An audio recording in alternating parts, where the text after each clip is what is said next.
કેમ છો મારા વહાલા વિદ્યાર્થી મિત્રો? મારું નામ છે જયેશ રાઠવા અને તમે જોઈ રહ્યા છો નચિકેત સ્ટડી.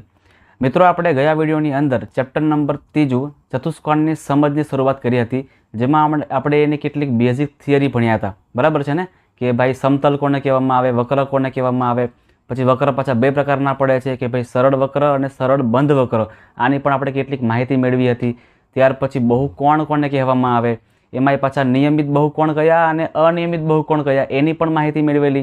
આ ઉપરાંત એના બીજા પાછા બે પ્રકાર પડતા હતા કે ભાઈ અંતર્મુખ બહુકોણ અને બહિર્મુખ બહુકોણ. એ બંનેના પ્રકાર વિશે પણ આપણે ડિટેલમાં બધી જ માહિતી મેળવી હતી. અને ત્યાર પછી આપણે સ્વાધ્યાય 3.1ને પણ ખૂબ જ મસ્ત રીતે પૂરું કરાવેલું હતું. જો મિત્રો તમે હજુ સુધી એ વિડીયો ન જોયો હોય તો ખાસ જોઈ લેજો, કારણ કે મિત્રો તમને એમાં ઘણી બધી વસ્તુ જે નવી તમારા માટે સાવ નવી છે ને, એ તમને શીખવા મળવાની છે. બરાબર છે મિત્રો? અને તમને ત્યારે કીધું હતું કે તમને નેક્સ્ટ વિડીયોની અંદર ચતુષ્કોણ વિશે બધી જ માહિતી આપી દેવાની થાય છે. બરાબર છે? એટલે આજે મિત્રો આપણે આ વિડીયોની અંદર કોઈ પણ પ્રકારનું સ્વાધ્યાય શીખવાના છે નહીં. બરાબર છે? નહીં 3.2 કે નહીં 3.3. તો આપણે શું શીખીશું આની અંદર? તો મિત્રો આપણે આ વિડીયોની અંદર ચતુષ્કોણ વિશેની તમામ માહિતી લઈ લેવાની છે. એટલે આપણે મિત્રો આ વિડીયોમાં ચતુષ્કોણનું ટોટલી શું કરશું? પોસ્ટમોર્ટમ કરવાના છે. શું કરવાના છે? આપણે ટોટલી પોસ્ટમોર્ટમ કરવાના છે. ચતુષ્કોણને મિત્રો આપણે આખો જ ખોલી નાખવાનો છે કે ચતુષ્કોણમાં બીજી કઈ કઈ વસ્તુ રહેલી છે, ચતુષ્કોણના કેટલા ભાગ પડે છે, ચતુષ્કોણનો આકાર કેવો હોય છે, કેટલા ખૂણા, કેટલી બાજુઓ, વિકર્ણો કોને કહેવામાં આવે, સરવાળો કરું તો કેટલા અંશનો ખૂણો, કેટલા સરવાળો બને છે આપણને, મતલબ કે 4 ખૂણા કરું તો આપણને કેટલા અંશ મળે છે, ચતુષ્કોણના પ્રકાર કેટલા પડે છે, કયા પડે છે, એનામાં કયા ગુણધર્મો છે, બધી જ વસ્તુ મિત્રો, બધી જ વાતો આપણે, બધી જ ચર્ચા આપણે આ વિડીયોમાં કરી લેવાની છે. ચાલો શરૂઆત કરી દઈએ છીએ આપણે ચતુષ્કોણનું પોસ્ટમોર્ટમ. સૌથી પહેલાં મિત્રો તમે જોઈ શકો છો આકૃતિની અંદર બાજુમાં કે આ ચતુષ્કોણની આકૃતિ છે. બરાબર? આપણે પહેલાં ખબર શું મનમાં હતું કે ચતુષ્કોણ એટલે શું હશે? તો કે ચોરસ હશે. બરાબર ને? બહુ તો શું હોય આપણને? ચોરસ અને લંબચોરસ હોય. પણ એવું નહીં મિત્રો, આકૃતિ કોઈ પણ પ્રકારની હોય, આકૃતિ કોઈ પણ પ્રકારની હોય, શું હોવું જોઈએ? તો કે ભાઈ 4 ખૂણા હોવા જોઈએ. શું હોવું જોઈએ? 4 ખૂણા હોવા જોઈએ. તમે અહીંયા જોઈ શકો છો તેવી રીતે મિત્રો કે અહીંયા આપણને 4 ખૂણા, એક આ બીજો ખૂણો, આ ત્રીજો ખૂણો અને આ ચોથો ખૂણો આપણને આપેલો છે. એટલે જ્યારે 4 ખૂણા હોય ત્યારે મિત્રો શું કહીએ છીએ? આપણે એને ચતુષ્કોણ કહીએ છીએ. અને 4 ખૂણા હોય શું કહેવાય? તો કે 4 ખૂણા હોય તો 4 બાજુ પણ હોય ને હોય જ. બરાબર ને? એટલે જેને 4 બાજુઓ અને 4 ખૂણાઓ હોય એને આપણે શું કહીએ છીએ મિત્રો? ચતુષ્કોણ કહીએ છીએ. બરાબર છે? હવે વાત કરીએ આપણે ચતુષ્કોણના વિકર્ણ વિશે. હવે ઘણા બધા વિદ્યાર્થી કહેશે સર વિકર્ણ એટલે શું? આ તમે પાછા નવું લઈ આવ્યા. બરાબર છે ને? તો મિત્રો વિકર્ણ એટલે શું ખબર છે? વિકર્ણની મિત્રો એકચુઅલ વ્યાખ્યા એવી થાય કે બે ક્રમિક ન હોય તેવા બિંદુને જોડવામાં આવે. શું કહું છું? બે ક્રમિક ન હોય તેવા બિંદુને જોડવામાં આવે અને એનાથી બનતી રેખા, જેને આપણે પ્રેમથી વિકર્ણ એવું કહીએ છીએ. બરાબર છે? ખબર ના પડી? કાંઈ વાંધો નહીં. ચાલો કંઈ વાંધો નહીં, ચિંતા ના કરો. ચિંતા જરાય તમારે કરવાની થતી જ નથી. જો અહીંયા A, B, C અને D આપણને આપેલું છે. હવે તમને શું કીધું મેં? બે ક્રમિક ન હોવા જોઈએ, ક્રમમાં ન હોવા જોઈએ. તો કે A પછી ક્રમમાં કોણ આવે છે? B આવે છે. અને B પછી ક્રમમાં કોણ આવે છે? C આવે છે.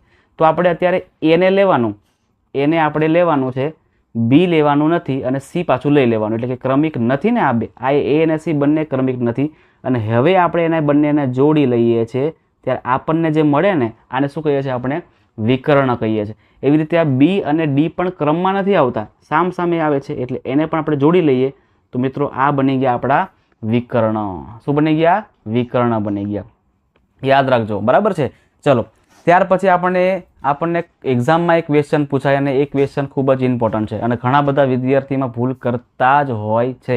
તમને એક્ઝામમાં ક્વેશ્ચન પૂછાય કે ચતુષ્કોણના કુલ કેટલા ભાગ પડે છે?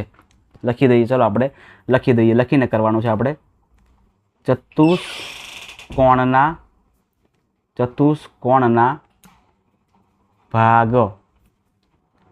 ચલો મિત્રો, ચતુષ્કોણના ભાગ પૂછાય ને તો ઘણા વિદ્યાર્થી ખબર શું કરે? 4 ખૂણા અને 4 બાજુ, પિક્ચર પૂરું, 8 ટીક કહીને ભાગે. બરાબર છે ને? પછી ખોટું પડી જાય. કેમ ખોટું પડી જાય? 4 ખૂણા અને 4 બાજુ તો આવે જ, પણ બીજા બે વિકર્ણ પણ આવી જાય. યાદ રાખજો. બરાબર ને મિત્રો? એટલે 4 ખૂણા, 4 બાજુ અને બીજા બે વિકર્ણ. એમ મિત્રો ચતુષ્કોણના કુલ ભાગ કેટલા પડે છે? તો કે ભાઈ 10 પડે છે. ચતુષ્કોણના કુલ ભાગ કેટલા પડશે? 10 પડશે. યાદ રાખજો. બરાબર છે? બધું ક્લિયર થઈ ગયું ને તમને? આની અંદર ચતુષ્કોણ કોને કહેવામાં આવે? તો કે ભાઈ જેને 4 ખૂણા હોય અને 4 બાજુઓ હોય, 4 શિરોબિંદુઓ પણ હોય, તો એને આપણે ચતુષ્કોણ કહીએ છીએ. ચતુષ્કોણમાં આપણને 2 વિકર્ણ પણ જોવા મળે. વિકર્ણ એટલે શું? તો કે વિકર્ણ એટલે કે 2 ક્રમમાં ન આવતા હોય તેવા બિંદુને જોડવામાં આવે ત્યારે આપણને વિકર્ણ મળે છે. ચાલો આગળ જઈએ આપણે. હવે ચતુષ્કોણના 4 ખૂણાઓ છે. બરાબર? સમજો કે અહીંયા આપણને આપેલું છે કે એ ખૂણો, બી ખૂણો, સી અને ખૂણો ડી. જો આને આપણે કોણ માપકથી માપવામાં આવે અને બધા જ ખૂણા માપી લઈએ અને બધાનું આપણે પ્લસ કરીએ ત્યારે આપણને સરવાળો કેટલો મળે છે? બરાબર? સરવાળો આપણને કેટલો મળે છે? તો તમારે મિત્રો પ્રવૃત્તિ તમે કરી પણ શકો છો. બરાબર? પણ આપણે પ્રવૃત્તિ કરવાની કોઈ જરૂર છે નહીં. ડાયરેક્ટ જ કરી દેવાનું છે આપણે કે ભાઈ ચતુષ્કોણના 4 ખૂણાના માપનો સરવાળો કરો ને તો કેટલા મળશે આપણને? યાદ રાખજો, આપણને 360 અંશ મળશે. કેટલા મળશે? 360 અંશ આપણને જ મળશે. ક્લિયર છે બધાને? ચાલો હવે ચલો ચતુષ્કોણને અત્યારે ગોળી મારો. તમને એવું પૂછે કે ભાઈ ચલો પંચકોણ છે. સમજો ત્યારે ખાસ સમજો કે કોઈ પંચકોણ આપણને આપેલો છે અને આ પંચકોણના 5 ખૂણાનો સરવાળો કેટલો થાય? સાહેબ એ ખબર ના પડે અમને, એ તો અમને શીખ્યા જ નહીં ને. ત્રિકોણનું હોય તો હા સાહેબ એ અમને આવડે, ત્રિકોણ તો ભણી ગયા ધોરણ 7માં અમે. ત્રિકોણનું કેટલું આવે? તો કે ત્રિકોણનું 180 આવે છે. ચતુષ્કોણનું તો કે સાહેબ અત્યારે જ ભણ્યા ને 360. પંચકોણનું અમે ભણ્યા નહીં. તો ખબર મિત્રો શું કરવાનું? જ્યારે પણ તમને પૂછે કોઈ પણ બહુકોણના બધા ખૂણાના માપનો સરવાળો, તમારે એક સૂત્ર યાદ રાખવાનું છે. મસ્ત મજાનું સૂત્ર છે, n-2 ગુણ્યા 180. આ સૂત્રને મિત્રો ગોખી જ નાખજો. તમારે જે કરવું હોય ને એ કરજો. આ સૂત્ર તમે યાદ રાખી લેવાનું છે. n-2 ગુણ્યા 180. હવે તમને કયું પૂછ્યું મેં? પંચકોણનું પૂછ્યું ને. તો પંચકોણમાં કેટલા ખૂણા આવે? તો કે ભાઈ 5 ખૂણા આવે. તો અહીંયા 5 મૂકવાના, -2 ના -2 અને 180 ના 180. 5 - 2 કરો તો કેટલા આવે? તો કે 3 આવે સાહેબ. અને 180 ના 180, 18 × 54 એટલે કે 540 અંશ.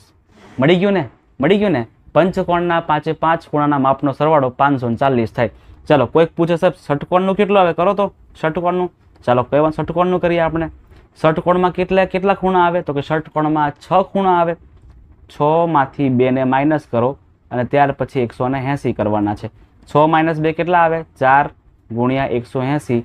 180 ગુણ્યા 4 કરવાના એટલે 18 ચોક 72 થાય ને બીજા 0 આપણે લટકીને આવે છે એ 720. લો મળી ગયા. ક્યાં અઘરું છે આમાં? બરાબર ને? સૂત્ર ખાલી મોઢે કરો ને એટલે મજા આવી જાય. બરાબર? બધું જ આપણને આવડી જાય. એટલે મિત્રો ગણિત છે ને એ ખૂબ જ ઇન્ટરેસ્ટિંગ વિષય છે. ખરેખર ખૂબ મજા આવી જાય એવો વિષય છે. ચાલો આગળ વધીએ આપણે. હવે મિત્રો ચતુષ્કોણના ખૂણાની વાત તો આપણે કરી નાખી. ચતુષ્કોણના અંદરના ખૂણાઓ. ચતુષ્કોણના બહારના ખૂણાઓ રિસાઈ ગયા છે.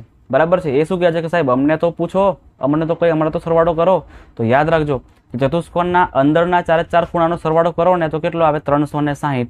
એવી જ રીતે ચતુષ્કોણના દરેકે દરેક બહારના ખૂણાઓ જે બહિષ્કોણ છે એનો સરવાળો કરીએ ને તો પણ કેટલા મળશે આપણને? 360 જ મળશે. યાદ રાખજો ચતુષ્કોણના બહિષ્કોણના માપનો સરવાળો પણ કેટલો આવે છે? 360 અંશ જ આપણને મળે છે.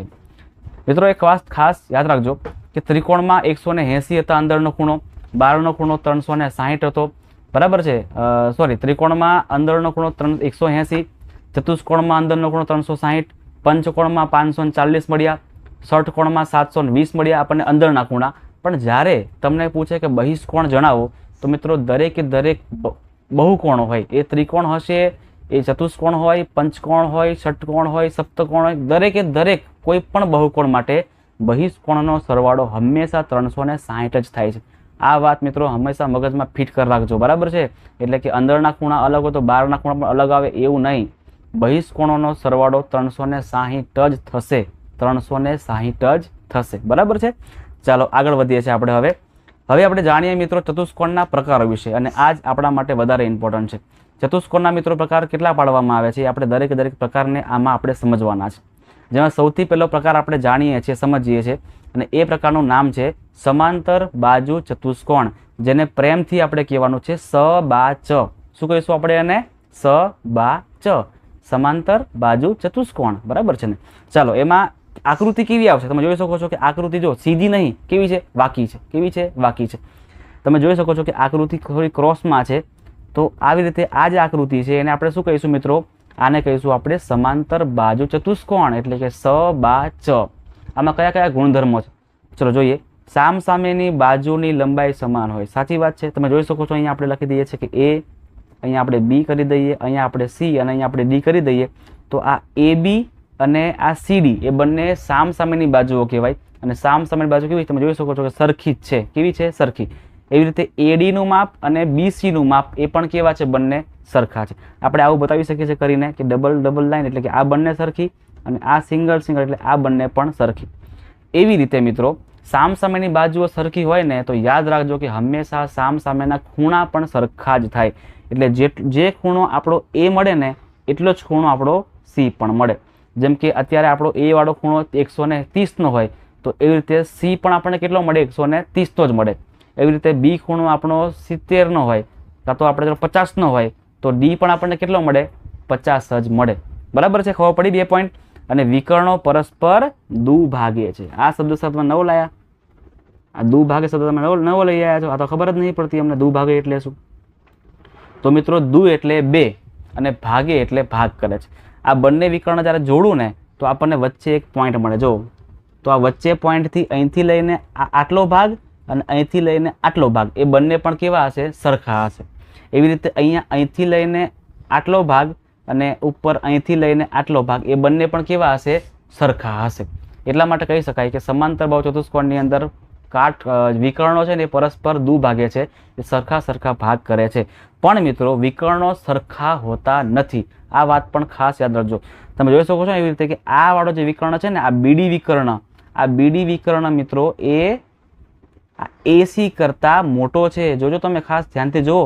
આ બીડી વિકર્ણ છે ને મિત્રો જો એની લંબાઈ મોટી છે અને એસી છે એ લંબાઈ કેવી છે? એની નાની છે. આ ખાલી અલગ ફરક પડશે, બાકી વિકર્ણો તો પરસ્પર દુભાગશે. ચલો આગળ વધીએ છીએ આપણે હવે. સેકન્ડ આપણો જે ટાઈપ છે, પ્રકાર છે, કયો પ્રકાર છે? તો કે સમબાજુ ચતુષ્કોણ. નામ પરથી ખબર પડી જાય કે ભાઈ સમબાજુ ચતુષ્કોણ, જે ચતુષ્કોણની દરેકે દરેક બાજુઓ સરખી હોય ને એને આપણે શું કહીશું? સમબાજુ ચતુષ્કોણ. જો છે ને સ બા ચ ના બધા જ ગુણધર્મો લાગુ પડી જાય છે. કયા કયા ગુણધર્મો? પહેલો ગુણધર્મ હતો કે ભાઈ સામ સામેની બાજુઓ કેવી હોય? સરખી. બિલકુલ સાચી વાત છે, સરખી જ છે. આ પણ સરખી જ છે. ખૂણા પણ કેવા હોય સામ સામેના? સરખા. તો કે હા આમાંય સરખા છે. આમાં ખબર એક કયો નિયમ ઉમેરાશે? તો કે ભાઈ વિકર્ણો પરસ્પર કાટખૂણે દુભાગે. જો આપણે અહીંથી એક લાઈન કરી લઈએ વિકર્ણની અને બીજી લાઈન કરીએ વિકર્ણની આવી રીતે, તો મિત્રો આપણને જે અંદર ખૂણા મળશે ને, અંદરના જે આ ખૂણા, આ વાળો ખૂણો છે, આ વાળો ખૂણો છે, પછી આ વાળો ખૂણો અને આ વાળો ખૂણો, એ દરેક ખૂણા એ કેટલા હશે ખબર છે? એ દરેક ખૂણા આપણા 90 અંશના જ બનશે. 90 અંશના જ બનશે. મતલબ કે વિકર્ણ જ્યારે બંને ભેગા થાય છે ત્યારે જે ચાર આપણને અંદરના ખૂણા મળે છે ને એ કાટખૂણે દુભાગે છે. કાટખૂણે દુભાગે છે એટલે કે 90 અંશના જ બને છે. ચલો આગળ જઈએ. લંબચોરસ બધા જ જાણો છો, નાનપણથી ભણતા જ આવ્યા છો કે ભાઈ લંબચોરસ કહેવામાં આવે. તો કે ભાઈ આમાં પણ સેમ વસ્તુ, સમાંતર બાજુ ચતુષ્કોણના બધા જ ગુણધર્મો આમાં પણ લાગુ પડી જાય છે. કયા કયા ગુણધર્મો? સામ સામેના ખૂણા, સામ સામેની બાજુઓ સરખી આવી જાય છે. અહીં તમે જોજો આમાં ખાલી એક વસ્તુ શું મેળાશે કે ભાઈ દરેક ખૂણો કેવો છે? આમાં કાટખૂણો છે. સબાચમાં એવું નહોતું, બરાબર ને? આમાં દરેક ખૂણો કેવો છે? અહીંયા 90 અંશનો જ બને છે. એટલે દરેક ખૂણો આપણો કાટખૂણો છે. અને બીજી વસ્તુ કે સબાચ અને સમબાજુમાં મિત્રો વિકર્ણોની લંબાઈ અલગ અલગ હતી. એક વિકર્ણ મોટો હતો અને એક વિકર્ણ નાનો હતો. આમાં એવું નહીં. આમાં બંને વિકર્ણ કેવા છે? સરખા જ મળશે આપણને. આમાં મિત્રો બંને વિકર્ણ આપણને કેવા મળે છે? સમાન મળે છે. એટલે બે વસ્તુ આમાં ઉમેરાઈ ગઈ કે ભાઈ દરેક ખૂણા કાટખૂણા મળે છે અને વિકર્ણોની લંબાઈ આપણને સરખી મળે છે. આગળ ભાગીએ આપણે ચોરસ. આપણને બધાને જે મનપસંદ છે ને એ ચોરસ. ચોરસમાં બી સેમ વસ્તુ કે સ બા ચ, બરાબર ને? સમાંતર બાજુ ચતુષ્કોણ મિત્રો એ દાદા છે. શું છે એ? દાદા. દાદાના બધા ગુણધર્મ છોકરાઓમાં આવે જ ને કે ના આવે? આવે. એટલા માટે આ બધામાં દાદાના ગુણધર્મ સમબાજુમાં પણ આવ્યા, લંબચોરસમાં પણ આવ્યા, ચોરસમાં આવી ગયા છે. બરાબર છે ને? એટલે સ બા ચ દાદાના બધા જ ગુણધર્મો આવી ગયા છે. પછી સમબાજુ, એના પર બધા ગુણધર્મ આવી ગયા છે. સમબાજુ ખબર ને કે બધી બાજુઓ સરખી, તો આમાંય બધી બાજુઓ સરખી સરખી જ છે. પછી લંબચોરસના ગુણધર્મ આવી ગયા. કયો ગુણધર્મ આવી ગયો? કે ભાઈ બધા ખૂણા કાટખૂણા લંબચોરસમાં હોય ને તો આમાંય હોય. બરાબર છે, બધા ખૂણા કાટખૂણા લંબચોરસમાં હોય તો ચોરસમાંય બધા ખૂણા કાટખૂણા જ જોવા મળે. બધા ખૂણા કેટલા હોય? 90 અંશના હોય.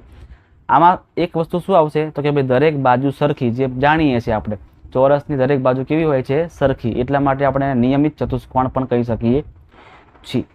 ચલો નેક્સ્ટ. આ જે છે ને મિત્રો એ આખું અલગ જ છે, બરાબર છે ને. એ દાદાના છોકરામાં તો આવે છે પણ દાદાના ગુણધર્મ લાગુ જ નહીં પડતા એને. કયો ચતુષ્કોણ છે તો કે પતંગાકાર, બરાબર છે. આમાં મિત્રો પંત થઈ ગયું છે, પંત, રિષભ પંત થઈ ગયું છે. ચલો પતંગાકાર ચતુષ્કોણ. થોડાક આમાં નિયમો અલગ અલગ છે. શું છે તો કે વિકર્ણ પરસ્પર કાટખૂણે હોય છે. સૌથી પહેલાં તો વિકર્ણ આપણે જોઈ લઈએ, દોરી લઈએ કે આ વિકર્ણ પહેલો અને આ વિકર્ણ બીજો. તો જ્યારે વિકર્ણ દોરવામાં આવે ને તો વિકર્ણ મિત્રો અહીંયા પણ કાટખૂણો બનશે, અહીંયા કાટખૂણો બનશે, અહીંયા કાટખૂણો, અહીંયા કાટખૂણો બનશે. એટલે વિકર્ણ પરસ્પર બધા કેવા હોય છે? કાટખૂણો હોય છે. એક વિકર્ણ એ બીજા વિકર્ણને દુભાગે છે. તમે જુઓ કે આ એક વિકર્ણ દોર્યો ને આપણે, આ વિકર્ણ આ ભાગ અને આ ભાગ, એટલે કે આ જે વિકર્ણ છે ને એને શું કરીએ? અડધા અડધા ભાગ કરી નાખ્યા. અડધું તું લઈ જા અને અડધું ભાઈ હું લઈ જાઉં છું. આવી રીતના એક વિકર્ણ વચ્ચે પડ્યો, એના કારણે બે ભાગ પડી ગયા. પણ યાદ રાખજો કે બંને વિકર્ણ કાટખૂણે દુભાગતા નથી. આ વાત મગજમાં ફિટ કરી નાખજો. બંને વિકર્ણ કાટખૂણે, બંને વિકર્ણ દુભાગતા નથી. એક વિકર્ણ એ બીજા વિકર્ણને અડધા અડધા ભાગ કરાવી નાખે છે. આમાં નિયમ કેવો છે કે ભાઈ પાસ પાસેની બાજુ સરખી છે. પહેલામાં શું હતું? સામ સામેની બાજુ સરખી આવતી હતી. આમાં એવું નહીં. આમાં કેવું છે? પાસ પાસેની બાજુ સરખી આપણને મળે છે. આપણે જો નામકરણ કરીએ ને મસ્ત રીતે નામકરણ આપણે જો કરીએ તો તમે જોજો અહીંયા, આને આપણે એ કહી દઈએ, આને બી કહી દઈએ, આને સી અને આને ડી કહી દઈએ તો એડી બરાબર એ બી થાય. તો આપણે કહીએ એ બી બરાબર એડી થાય. એવી રીતે અહીંયા બીસી બરાબર ડીસી થાય, બીસી બરાબર સીડી કાં તો ડીસી થાય. એટલે કે અહીંયા પાસ પાસેની બાજુઓ સમાન આપણને મળે છે. બરાબર છે મિત્રો. તો આ હતું આપણું પતંગાકાર ચતુષ્કોણ. તો મિત્રો અહીં હજુ બાકી છે એક. હવે છે સમલંબ ચતુષ્કોણ, જે તમારા કોર્સમાં આવતું નથી, બરાબર, પણ આપણે તો પણ તમારા માટે ખાસ લઈ આવ્યા છે, બરાબર. બાકી તમારા કોર્સમાં મિત્રો આ ચતુષ્કોણ ભણવાનું આવતું નથી. ચલો શું છે આની અંદર તો કે સમલંબ ચતુષ્કોણ જે ખરો ને મિત્રો એમાં સામ સામેની માત્ર એક જ જોડ સમાંતર હોય છે. તમે જોઈ શકો છો અહીંયા આવી રીતે, જો આપણે આ લાઈનને લંબાવી દઈએ આગળ સુધીમાં અને એવી રીતે આપણે આ લાઈનને પણ લંબાવી દઈએ આગળ સુધીમાં, તો તમે જોઈ શકો છો કે આ બે સમાંતર રેખાઓની વચ્ચે આવે છે. એટલે માત્ર ને માત્ર એક આ એ બી અને આ ચલો સીડી લખી દઈએ, નામકરણ કરીએ આપણે. તો આ એ બી અને અહીંયા સીડી કરી દઉં તો એ બી અને સીડી જ સમાંતર છે, પણ એડી અને બીસી એ સમાંતર છે નહીં. એ બંને ક્યારેક તો ભેગા થઈ જાય એવા જ છે. એટલે આમાં મિત્રો સમલંબમાં એવું આવશે કે જે ચતુષ્કોણની અંદર માત્ર ને માત્ર એક જ જોડ સમાંતર હોય તો એવા ચતુષ્કોણને કહેવામાં આવે સમલંબ ચતુષ્કોણ. બરાબર છે? ક્લિયર છે? પાક્કું?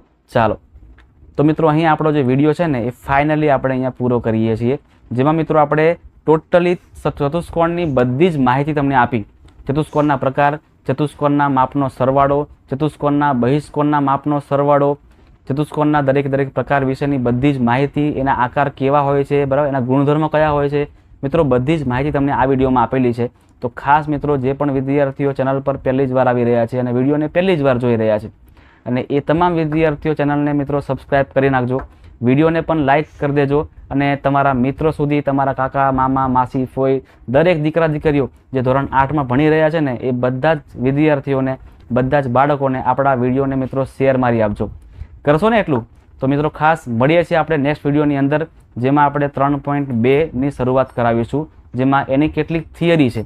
એ થિયરી શીખ્યા પછી આપણે 3.2 કરાવીશું.